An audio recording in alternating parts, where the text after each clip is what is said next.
sudah eranya harus inovasi. Karena trennya sudah berbeda dengan tren yang zaman kolonial ya. Jadi kita harus mengikuti tren dan zamannya yang sekarang ini adalah kekinian. Banyak sekali generasi muda Gen Z sudah lebih banyak dari yang kolonial. Maka kita harus mengikuti irama itu. Jadi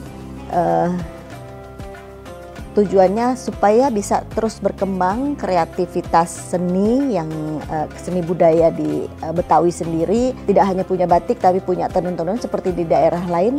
Kan industri fashion modenya juga berkembang, industri kreatif lainnya juga bisa berkembang, tidak hanya monoton bisa menggunakan batik tapi tenun seperti di daerah-daerah lain.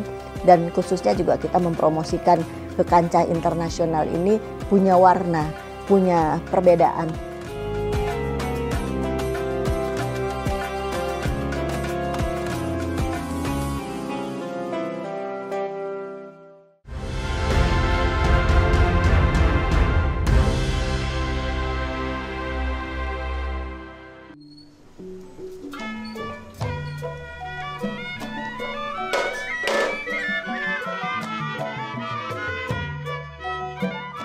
Seni, budaya, dan ciri khas suatu bangsa mempunyai keterkaitan yang sangat erat karena memberikan nilai tambah bagi apresiasi bangsa lain.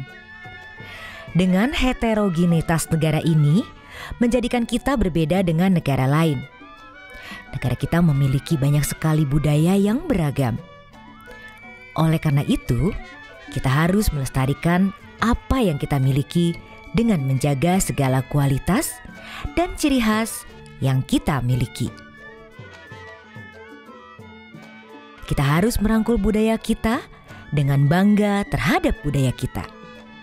Dan untuk itu, kita harus mengenalnya secara detail terlebih dahulu. Seperti kata pepatah Indonesia, tak kenal maka tak sayang. Yang artinya, tanpa diketahui, maka tidak ada cinta. Mari kenali tenun songket Betawi untuk mencintai budaya Betawi dalam Pesona Indonesia.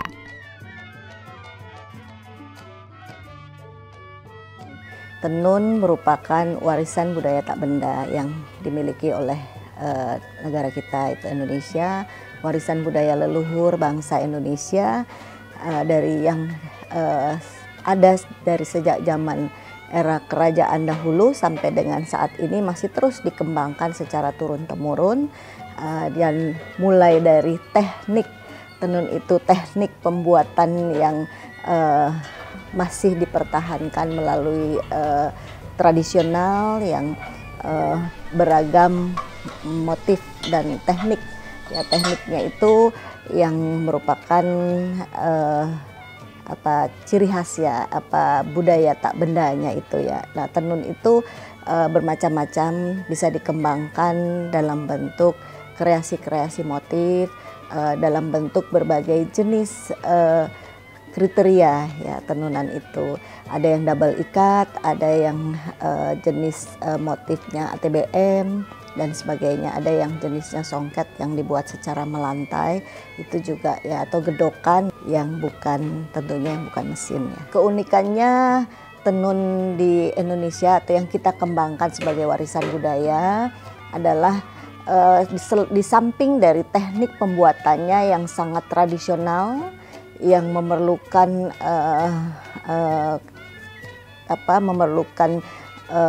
tenaga-tenaga ahli yang mengerjakannya, mulai dari pewarnaan benangnya, mulai dari pemintalan benangnya, mulai dari membuat motifnya hingga sampai proses menenunnya sampai jadi. Nah, ini yang unik yang tidak bisa ditirun oleh kebanyakan negara-negara luar karena tekniknya sangat rumit dan sulit. Yaitu yang kita bersyukur masih punya di seluruh Nusantara dari Sabang hingga Merauke, tenun dan songket yang merupakan ciri khas budaya kita dan jati diri budaya bangsa kita. Mungkin berangkat dari rasa kepedulian saya dan kecintaan saya, juga concern saya di bidang budaya wastra ini, maka Saya juga sungguh prihatin pengembangan tenun di Betawi ini atau pengembangan produk-produk handmade di Betawi ini sudah hampir punah semuanya ya, semakin berkurang khususnya di saat pandemi. Maka saya mencoba menginisiasi dan menciptakan tenun Betawi yang tentunya kita ingin masyarakat tahu tenun Betawi ini apa yang kita angkat.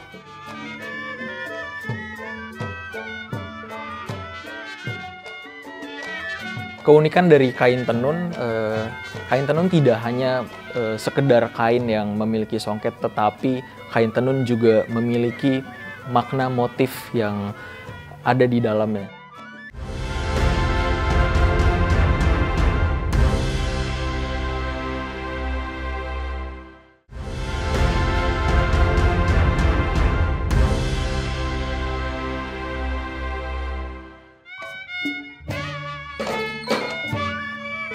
Jalinan benang pada selembar kain tenun dapat menggambarkan ciri khas daripada di mana kain itu berasal. Sama seperti tenun Betawi yang merupakan inovasi seni yang kreatif. Pada awalnya di Jakarta khususnya, suku Betawi memang tidak memiliki kain tenun dan songket sebagai warisan budaya leluhurnya.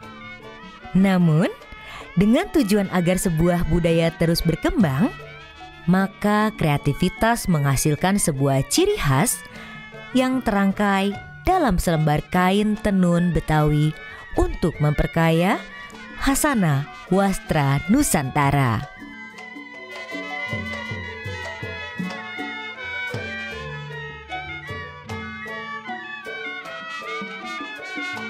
Apa ciri khasnya? Tentunya seperti di daerah lain kan tenun diciptakan dari masa dahulu sampai sekarang, dalam sejarahnya mempunyai historical sendiri dan storytelling sendiri ya, makna dan punya cerita dan makna ya.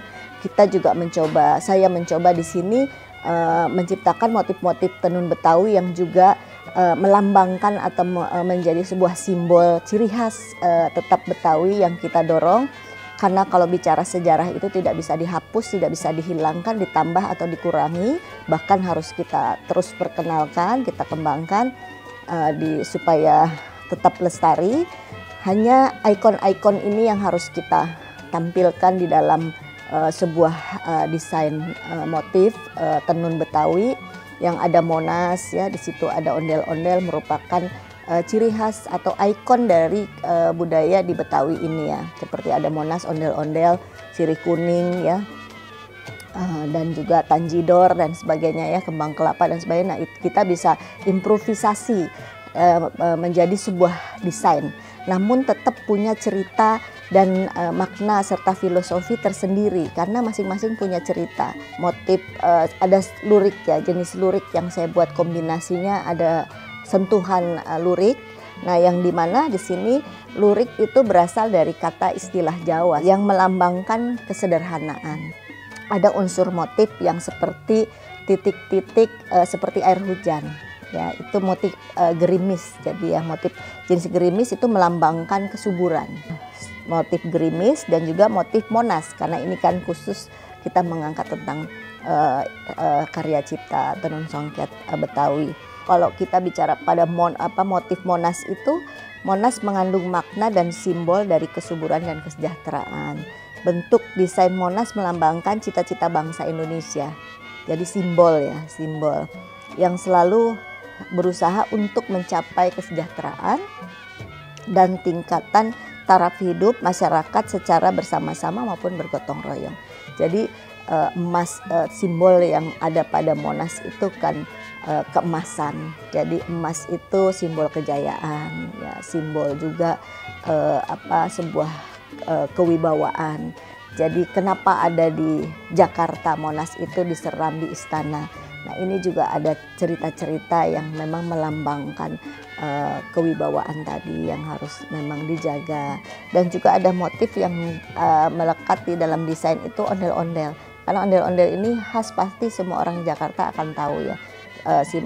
Ikon Jakarta yang Jadi karakter si ondel-ondel tadi itu mempunyai karakter yang tegas ya, sosok yang tegas, menjaga lingkungan ya, menjaga seperti apa ketertiban dan tegar, berani gitu ya, sosok yang punya karakter berbeda ya. Nah itu salah satu contoh beberapa motif yang mengangkat tentang ikon-ikon Betawi. Masih banyak lainnya yang kita angkat, yaitu seperti Tanjidor, seperti Dokar. Nah itu atau rumah khas Betawi ya. Nah, itu juga ada Gigi Balang. Nah seperti itu semua kita masukkan dalam ornamen motif tenun-tenunan Betawi.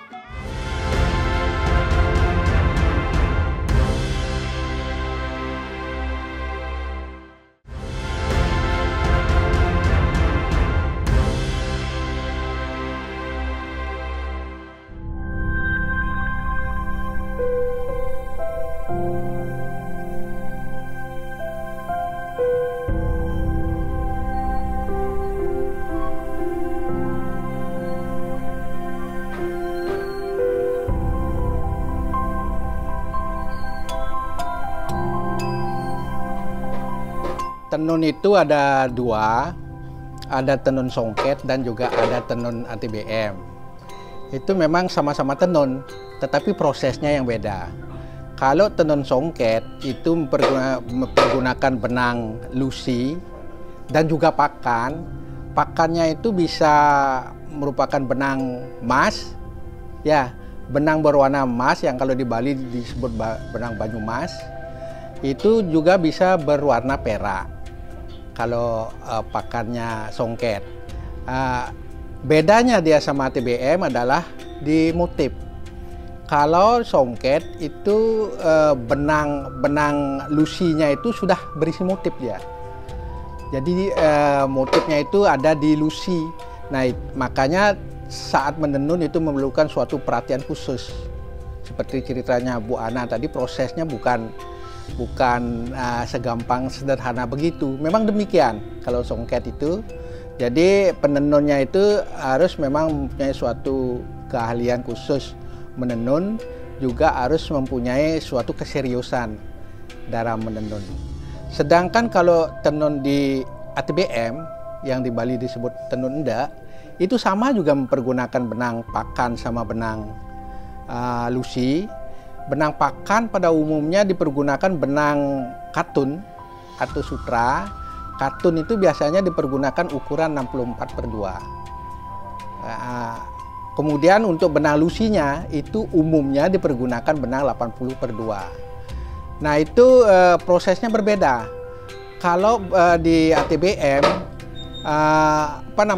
motif itu sudah dikerjakan di benang pakan. Dia pertama memang menjadi proses yang lebih panjang kalau membuat motif di benang pakan. Ngelos. Setelah dikelos, benang itu dipempen. Jadi dipempen dia persis seperti kertas. Seperti kertas untuk dibuat desainnya. Nah, itu ada hitungannya itu. Ada AS2, AS3, AS4, AS5 dan selanjutnya. Itu tergantung dari motif itu mau detail apa tidak. Kalau motif itu perlu detail sekali, dia harus AS yang lebih kecil, AS2 atau AS3. Itu ada hitungannya, itu sangat teknis sekali hitungannya. Nah, setelah dibentuk media gambarnya itu baru digambarin dia, benang itu digambarin. Jadi tenun itu memang sebenarnya adalah merajut benang.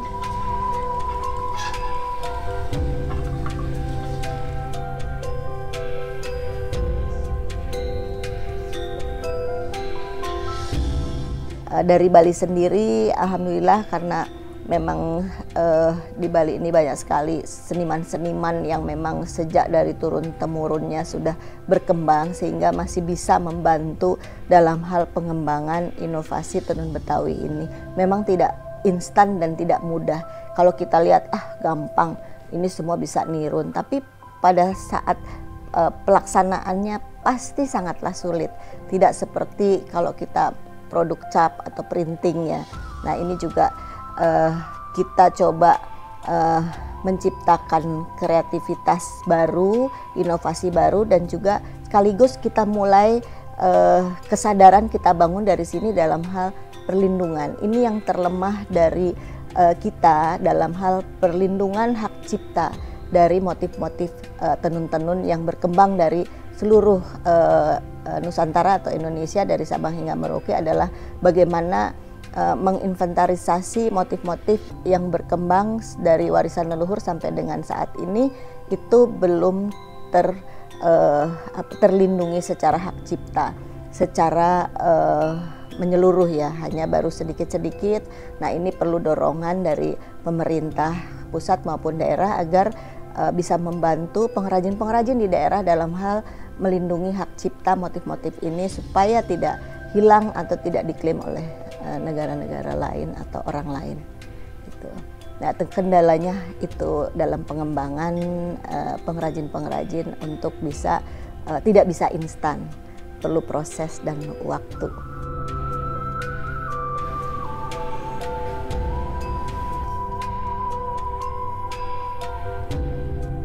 Terkendalanya di pengembangan inovasi motif tenun dan songket ini di SDM ya, karena tidaklah mudah mengembangkan tenun dan songket ini, tidak bisa instan, melainkan harus melalui mekanisme proses yang cukup lama dan panjang.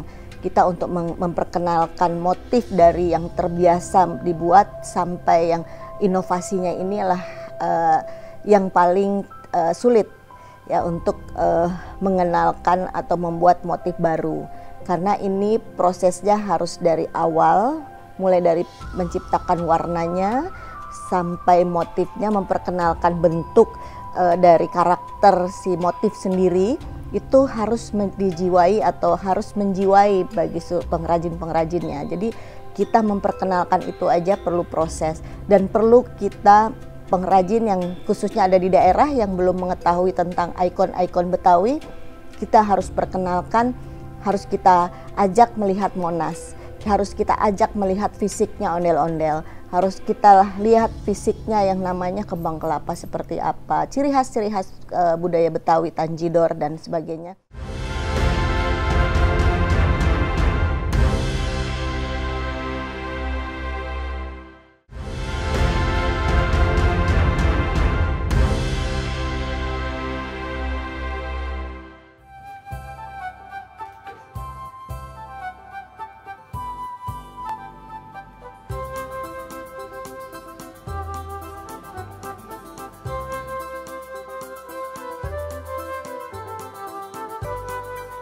Bagaimana kreasi yang kita buat, yang kita ciptakan itu bisa berkembang, kemudian bisa dinikmati oleh masyarakat secara luas, tidak hanya di Jakarta sendiri, tapi bagaimana kita bisa memperkenalkan produknya, mempromosikannya baik di internasional, di nasional maupun di internasional. Nah, memang tenun Betawi ini lahir pertama kali pada tahun 2016 ya, kita mulai sosialisasikan, kita mulai ajarkan kepada pengrajin-pengrajin binaan-binaan kami yang ada di daerah, khususnya juga di Bali.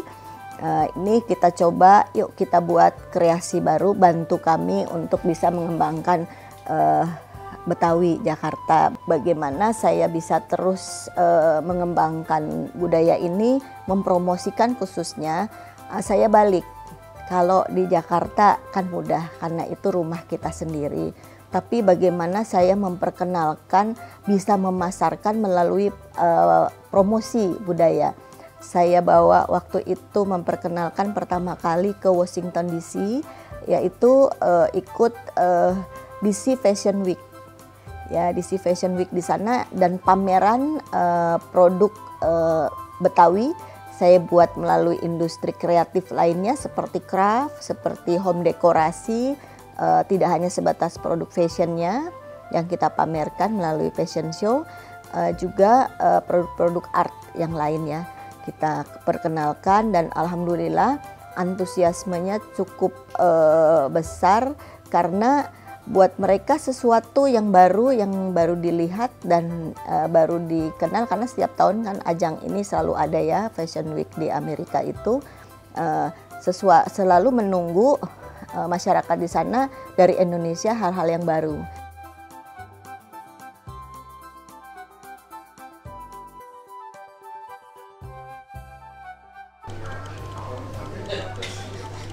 Dari hal-hal yang simpel ya, dari sehari-hari kita berpakaian kemana-mana ya, dalam memilih outfit, kita bisa loh mengkombinasikan kain tenun dan songket dalam outfit kita sehari-hari. Jadi jangan berpikir kalau kain tenun dan songket tuh, wah kaku nih, kuno gitu. Ternyata tuh enggak.